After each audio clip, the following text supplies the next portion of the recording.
Hello and welcome back, I'm Statman Dave, and today we're going to be looking at 5 players that Lampard should build his Chelsea team around.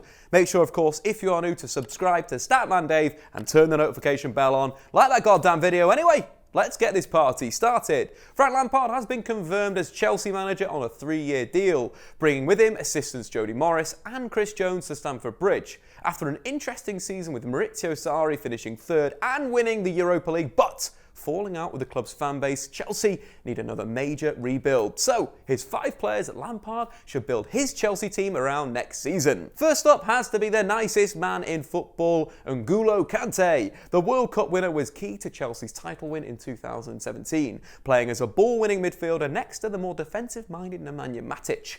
Kante provided excellent energy in midfield, harrying opponents, winning the ball high before feeding Eden Hazard. Chelsea were fantastic with only 2 players in central midfield in a Premier League that was heavily dominated by 3-man midfields, either with 1 holding or even 2 holding. Chelsea managed to dominate their opponents because Kante fulfilled 2 roles: the aggressive pressing midfielder as well as a deep-lying holder. The duality of Kante is what makes him so special. Unfortunately, under Sarri's zonal system, Kante was too restricted to perform this role. If we look at the stats, Kante made 5.1 tackles per game in his first season, 4.9 per game in his second, and a relatively disappointing 3.3 tackles per game in his last season. But the volume did not only drop, so did the win rate, from 73% to 63%. His interceptions fell off as well, from 2.5 per game in his last season under Conte to 1.2 under Sarri. The one thing that did improve was his goal and assist output, twice as many as he managed in his previous 2 campaigns combined. But what do you want from the greatest ball-winning midfielder of his generation? You want him to win the ball back. Lampard could use Kante as one of his free 8s. Kante would excel in that position, giving more of a chaos role, not restricted by Sarri's rigid zonal system, allowing the Frenchman to press and then drop back as he did in the title-winning season. But with Claude Makelele coming back to the club as a coach, Lampard should evolve Kante into his own Makelele, a player that defined an entire period of the Premier League with Lampard playing ahead of him. Cleaning up, being safe on the ball, rolling out of pressure, Kante has all the attributes to play this role and could use Makelele's experience and coaching to again make him the best holding midfielder in the Premier League. Next up, we have to talk about centre forwards. Chelsea have struggled in that position after losing Diego Costa. Alvaro Morata, Gonzalo Higuain and Olivier Giroud have all played as Chelsea's number 9. Morata didn't adjust to the pressures of the Premier League, and Higuain showed signs of class. However, at 31, the Argentine poacher struggled to make a consistent impact in the fast-paced Premier League, scoring just 5 goals at a rate of 1 every 218 minutes.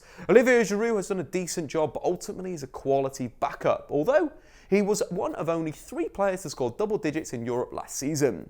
But good old Giroud ain't going to be around forever. Chelsea need to show a pathway for young forwards at the club, and it's time for Tammy Abraham to step forward. The English striker fired Aston Villa into the Premier League last season, scoring 26 goals in the league alone, a number only bettered by Timo Pukki's 29. He averaged 2.1 shots inside the box per game too, suggesting that this frightening goal tally owes little to luck, but everything to persistence and ability. There's nothing to suggest he will be able to shoulder the responsibility of being Chelsea's number 9 next season. Lampard has favoured short, dynamic forwards so far in his managerial career, more of a pressing forward than a target man. Abraham could be a good blend of work rate and physicality. On to number 3, Reece James. The Chelsea youngster was on loan at Wigan and completed a hat-trick of awards for the club, picking up the Player of the Year award, Players Player of the Year, and of course Goal of the Season with his thunderbolt against Bristol City. Playing in central midfield that day in a 3-4-2-1, James received the ball with his back to goal, rolled the pressure, powered out of the challenge and cracked a shot from 35 yards. Not only was it a banger, but it showed the range in James's game, a very versatile player capable of playing centre-back, central midfield and wing-back. He's powerful on the ball and seems to have a knack of turning out of pressure, using his skill and strength. But not only that, he has the talent, seeing the space to attack, having the ability to crack a shot into the top right from 35 yards. James would have the ability to fulfill a number of positions for Lampard, dependent on the tactical requirements of the game. He'd excel in the big games as a box-to-box midfielder with his ability to drive through the centre of the pitch, or even at centre-back, calm on the ball, carrying it into midfield, or even at right wing-back. His power and strength would not only be an asset in defence, but also in attack. James has the characteristics of being a world-class wing-back, the tactical understanding, the ability to go inside and outside, as well as the power and explosivity to dominate the flank on his own. On to number 4, Mason Mount could be the heartbeat of Chelsea's midfield for years to come. Mount shone in the Championship under Lampard, playing central midfield in Lampard's 4-1-4-1. Mount controlled the game in possession, created and scored. His understanding with the system and shape was outstanding.